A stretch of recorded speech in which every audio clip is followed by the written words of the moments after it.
beautiful people, ladies and gentlemen. I think I see a few wizards and wizardesses, if I'm not mistaken.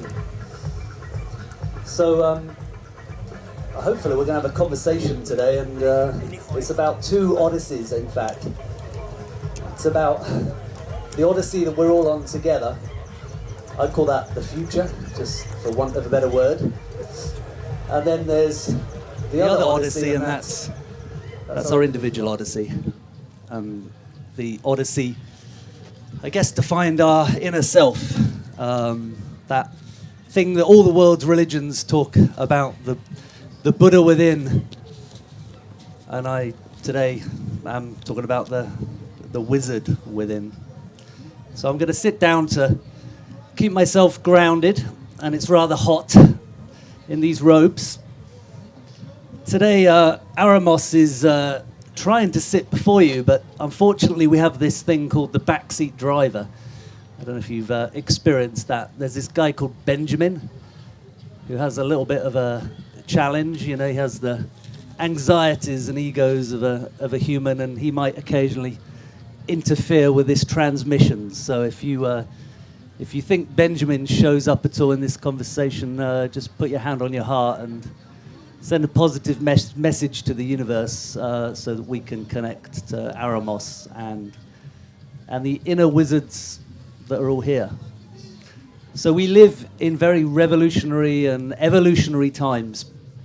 I don't know if you guys get the sense that things seem to be getting better and worse at the same time, at an accelerating pace.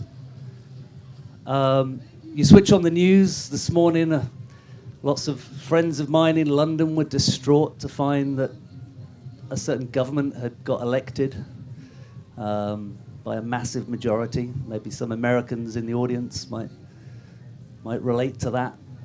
Lots of shocks are happening at the moment.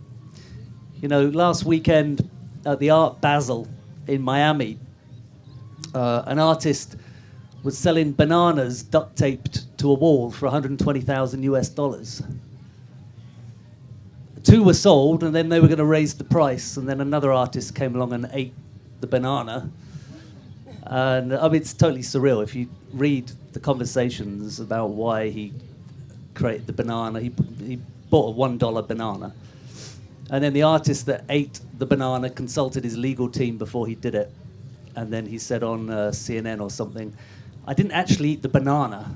It was a work of performance. I ate the concept of the banana. So that was art. And yet, half the population of the United States doesn't even have $500 US in their bank account. They're like one minor emergency away from homelessness. And so we have all these paradoxes. You go to San Francisco, which is a flood with money and capital, and they're creating all these toys and technologies for all of humanity, but the homeless problem gets worse and worse. And it almost brings tears to my eyes when I think about the day I spent speaking to the homeless people. And they cried when I spoke to them. I didn't give them money, I did at the end, but they cried because I spoke to them as another human being. And we have all these paradoxes. This financial system is completely dysfunctional. We have an anxiety and an addiction crisis and an opioid crisis around the Western, particularly in the Western world. And yet, you speak to the technologists, and many good folk here building new companies. They're doing amazing things. A little bit louder. We have these tsunamis of technological change which could create great abundance in the world economy, from artificial intelligence to quantum computing. And we're learning that we can actually change, we can play with life itself and DNA. So are we getting better or worse? One of the traits of the wizard is the shaman. Yeah, there are 6 dimensions, I think, to the wizard. The shaman, the poet, the prophet, the seer. We're going to talk about seeing as well. The last talk was beautiful. And the shaman is is the importance of connecting to nature. And we've disconnected from nature. Hello? I think we live in a time where we need to reconnect. It's no good to be just talking about carbon credits and blah, blah, blah. We need to change our story and reconnect at a much more conscious level. Anyway, the shaman within, if you go into nature and you look at an ecosystem, you'll see a tree might fall into nature, it might die, but then that's the sustenance for new plants that appear around it. And so the forest doesn't start crying because the tree has died. Life continues. And so maybe that's a microcosm, or a macrocosm for what's going on in humanity today. You know, if you switch on CNN, probably this minute, it's probably pretty negative, but they're focusing on the tree that's dying. Whereas we here at Wonderfruit, hopefully, we're looking at the new shoots that are being born, and we can all create that together. And that's why the other important dimension to the wizard is the poet. You know, I always wondered why in so many spiritual traditions, the poet and the guru were almost interchangeable. When I was living in Japan many years ago, I lived there for 8 years, the great Zen masters of antiquity were also great calligraphers and poets. And back in my homeland in the British Isles, the highest achievement was that of the poet. And the poet looks at things in wonder. And when we sit in wonder, we sit in stillness and amazement, and we connect to the whole. And it gives us energy to do all the other things. It doesn't mean we're just blocking out the bad news.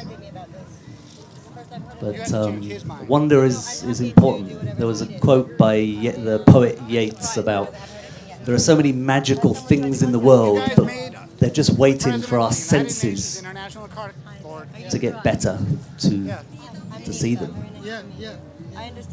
It's kind of easier in a place like here to see that beauty, but we can see it everywhere, especially in nature, but also in human nature. You can see it. We can see it every day. You know, the shamans, I think of Africa, would say, when did you stop singing? When did you stop dancing? When did you stop seeing the poetry of the world? You know, I wish they'd asked that at when these doctors try and give you different opioids because you have a problem, apparently. In fact, it's just because we're disconnected from our soul and we're not living in wonder. So the other dimension of the wizard could be the sage, and our ability to connect to that inner wisdom, to shut down a little bit of the noise so we can actually connect to that inner GPS. You know, true philosophy, I read Sophie's World many years ago, and one of the beautiful phrases in Sophie's World, it's a little book about the history of Western philosophy, you know, and sometimes Western philosophy can be a little bit like, I think I can say the word, intellectual masturbation. People just sort of going round and round in circles. But the real philosophy is if there's anything I can seeking do to convince wisdom. you to stay, I think Sophie asks the philosopher, but I understand if you want to go. I will you know, not force you. what is a philosopher? And he said, it just means looking at the world like a child again. I'm almost crying. Thank you. Thank So you. we need That to makes me connect really to happy. that sage, and particularly if there are activists here.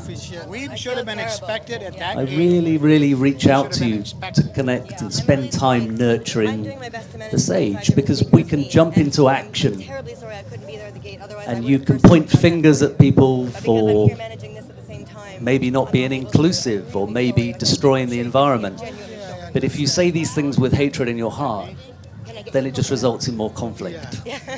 Oh, you got already. All right. So maybe if we can spend a little bit more time first finding the sage, then we can act with wisdom. And the sage is also the one, the compassionate one, that wants to help everyone.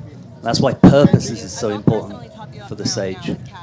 And we can find purpose here in our heart, or like the shaman, go into the nature, maybe do vision quests and find have to work with their system. They won't give Find you your free real water purpose here, to be but here. they give Find you your the song. permission to buy Sing more. your song, your real song. It's, you know, I also have So to what work else with do we the- have? We have the whole thing. Oh, sorry. seer, Sorry. the prophet, So I can buy and water, coconut water, or anything. the gentleman, the speaker before me gave a beautiful talk, and we started talking about seeing. And there's a beautiful phrase that we have 3 eyes, 2 eyes for looking and 1 eye for seeing. Now, some people can't do the your looking, panel is but over, I'm happy to the personally speaker escort you before back me if you seemed to wanna have a leave very after that. open Or if you wanna stay and way of enjoy seeing the world. proceedings, I can put some money in your And, purse and you can you know, all wander the around ancient as you traditions wish. I'll happily give have us you go clues down. how to I'm truly saying see. if you wanna enjoy, Like dump all the garbage. I'm happy to chop I like think that. some wise man said, I'd rather have a mind Whatever you opened wanna by do after curiosity the panel. If you're cool to than stay on the panel, a mind whatever you wanna closed do by afterwards, belief. I'm happy to help make that as smooth as So in possible. the Zen Until training now, that I it hasn't did, been smooth, clearly. it was all about dropping But from now these on, you have beliefs me one by to one. try and help. Okay? And entering that space that the great sages talk Michelle, about, I think I just this texted her. unknowing. Asked her if The she's Christian on her way, mystics would because talk she'll be about it. greeting you here. Socrates would talk about it. The Zen I was master just about to Sun give her a San call. would say, I've been teaching 30 years and I've only been really teaching 2 things. One is a don't know mind, So I'm and the other is contacted direction from the and compassion. speakers, lineup for Wonderfruit. So when you stop, Why isn't there? or at least when you loosen your beliefs, you can start to truly see. They're just very cash-strapped, I think. And I can give you some ideas about techniques for that, As you can see, but it's a little all bit the of world's a spiritual grassroots technologies movement have more so than a answers. corporate effort. So at the moment, And what else do we have? We have the Wanderer. You know, one of my favorite That's the phrases short is answer. by Tolkien, one of my childhood heroes. Let it be. Not all those who wander are lost. For now, I'm about fact, to give Michelle a call, your moderator. Wandering She's on could her be way. in the mountains, like I do every so often. I take my rucksack and go off. But it could be wandering and traveling, and the importance of the wanderer is to cross boundaries and to go to places you've never been, I'm going to contact her now. and then also come the back other panelist, whose name is, and find treasures. You know, like Joseph Campbell said that So you'll be meeting him as well today. the cave you don't want to enter I'm going to step is- aside to try and get in touch contains with them, the make very sure they're on treasure their you way. seek. Is there anything I can do for you right So now? it's to the make hero's your comfort? journey. Water. Okay. Normal, On right? And it's great to do it in nature, but we can also do it in our everyday Pour lives. water, please. Going into the unknown. Can I pay now? And as the world changes, as things become more and more and more chaotic, some people will get very fearful, but actually So just now I have see it paid 5 as water part and of 1 our coconut. learning growth, our odyssey, rather than a battle with some people we don't like. So that's the wanderer. And the ability to bridge boundaries. There was a beautiful book about Merlin, the magician, I read. Of course, people kind of laugh at Merlin. They think Merlin was sort of a Harry Potter-esque character. But in my homeland, the indigenous spirituality, the shaman of ancient times were the druids, were the wizards. So actually, Harry Potter and Gandalf the wizard is based on something. In fact, up until about 50 AD, there was a little island north of Wales called Ynysmon. It's called Anglesey today. There was an academy for druids. And druids and shaman and wizards would come from all over Europe. And then in about 55 AD, you can fact check me, as the politicians like to say nowadays, the Romans came in and vanquished the druids and cut down the oak trees. But they lived on. So I guess that leaves us finally with the magician. And the magician is that thing inside us that wants to create. And I think what distinguishes us from other species is perhaps this just innate desire to create things. I don't know if you've watched 2001 Space Odyssey, opening scene, the dawn of man, and a monolith appears, and then later on the ape turning humanoid picks up a bone and uses it as a tool and kills an animal, and he fights with a few other human beings, and then he throws the bone up in the air and it turns into a spacecraft, and that's the beginning of one of the best science fiction films of all time. Incredibly made in what, 1967 was it? 68. I have a sci-fi buff here. A good friend of mine. So, the dawn of man. To me, that tells me that we have this sort of love-hate relationship with tools and technology. Because we can use tools for violence, or we can use them for very beautiful things. You know, the onset of the nuclear age is one of the most extreme examples of that. And some of the scientists that worked on the project were horrified when they saw what happened in Nagasaki and Hiroshima. But we're creators, and we can create poetry, we can sing, we can dance, we can create a company. And so it's the final facet of the wizard that I wanted to talk about today, and I urge you all to connect to that. And I think we find so much more joy when we're creating something into the world. And we're so powerful. You know, at school we learn we have to get these qualifications and certificates and this, that, and the other. Have you ever tried anything without any of that? Have you ever thrown that concept in the garbage and just gone out and done something? I'm sure many of you have. My friend here, Yuri, wasn't a trained DJ 2 years ago, and he's an excellent author and consultant. And then he didn't learn from anyone. He just started DJing, and his music is absolutely magical. The first example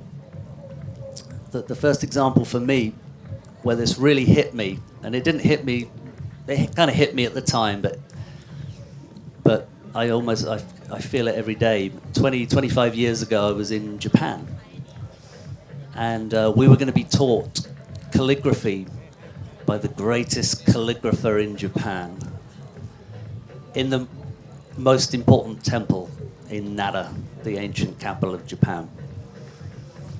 And even that announcement struck absolute terror in my heart, because I had the worst handwriting in the entire group of 20 or 30 foreigners that were going to go into this temple.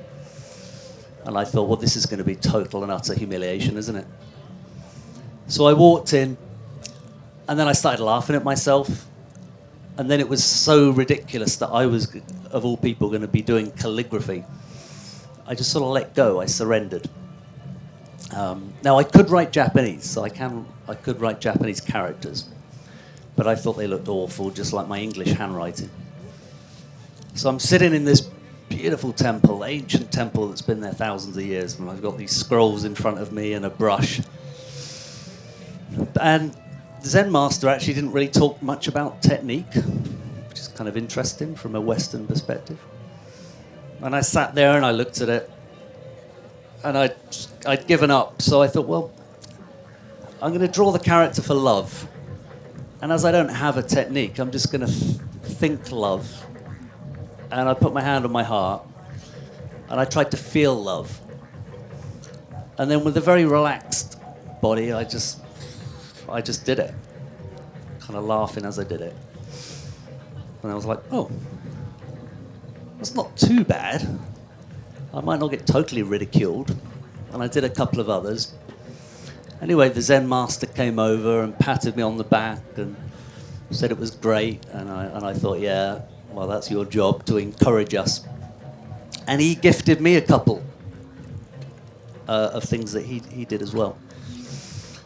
And then I went home, and I was living in Osaka at the time. And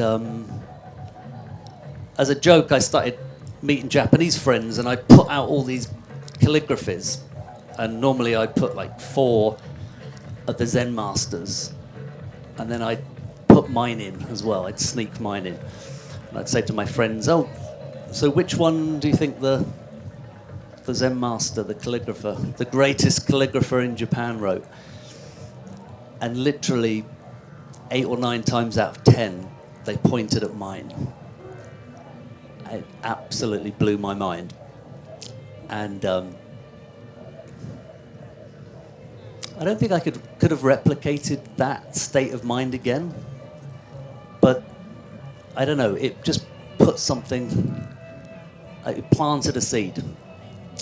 And I think creativity is one of the most important gifts that the magician, as we enter these really chaotic times, you can get really, some people are really downbeat and anxious, but you can get into a scarcity mindset, that there's these limited resources, and yeah, some resources are limited, but our creativity, the human mind is infinite.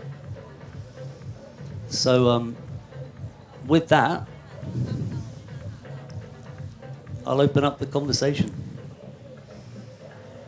You can ask me about anything, really, and might not be able to answer it, but perhaps we can expand our minds. Any questions?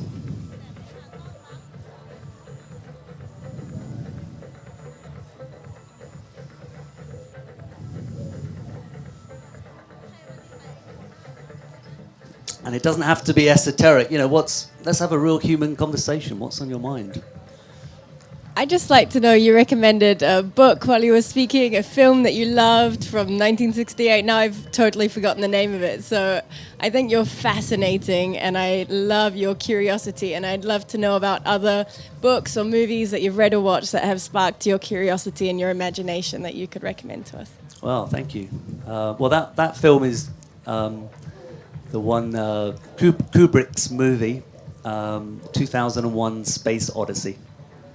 And it's still on Netflix. And it's an incredible work of art.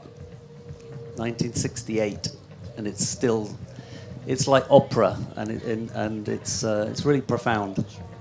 But other books, you know, I hesitate to say you must read my Bible, my Tao, my Bhagavad Gita.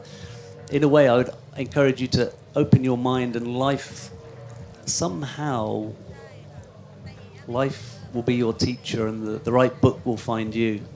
You know, when I did Zen training for many years, and then sadly my younger sister passed away in 2015 very abruptly. It was a very, very crazy moment of my life. In 6 weeks, 2 loved ones died and 2 babies came into my life. So my father-in-law passed away. My younger sister sadly passed away. Sorry? And after my sister's funeral, 2 weeks later, I had a baby called Gaia. And of course, sorry, my sister had a baby before she passed away. And it was a very emotional time, and I can talk about that. But I bring it up because after that, having been a wanderer from my homeland for 20 years, I got drawn back to the British Isles. Not to necessarily go and live there again, I don't know, but I needed to reconnect. And I was in this library once, and I kid you not, a book fell off the shelf, and I picked it up, and I opened it up, and it said, many Westerners, they can't find a psychosomatic or something spiritual tradition in their homeland. So they go to the East and they adopt Indian practices, or in my case, Zen practices. Or they go and meet a South American shaman, which is very popular now. You know, there's people in San Francisco flying down to Peru every weekend. But in your homeland, in these very British Isles, there is an ancient indigenous path, and that's the path of Druidry or Merlin. So the point I was going to make was the book found me. But some of the powerful books out there, the classics, rather than self-help books at this time of human history, Yeah, there's some great modern day self-help gurus, but the I Ching, the Tao, the Bhagavad Gita, these timeless classics, you know, the problem is they encourage us to transcend our ego, and that's not so easy. So it's easier to look in the mirror and do an affirmation in the morning and say, I rock, and I'm going to go out and earn loads of money, and I'm going to succeed in this path for fame and fortune. And so you've got a bunch of people running around the world at the moment, they're trying to use ancient spiritual technologies, but they're still faced in the same direction. They're still on this path to fame and fortune. I don't believe that leads to happiness. I was quite wealthy in my 20s and I lost it, and we're done. And with that, I'd like thank to you. offer a warm thank you to Aramos the Wizard for his seeds of wisdom. Thank you. If you're interested in learning more or connecting further, Aramos the Wizard is actually the alter ego of Benjamin J. Butler. He's a very well-known futurist. And if you'd like to learn more about his leadership coaching and teachings, you can look up his website, benjaminjbutler.com. Yes. Well, come and see me. Apparently I have a wizard's cave just over there. Yes. Doesn't have a sign on it. Throughout the but festival.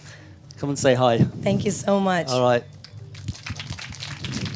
Thank you.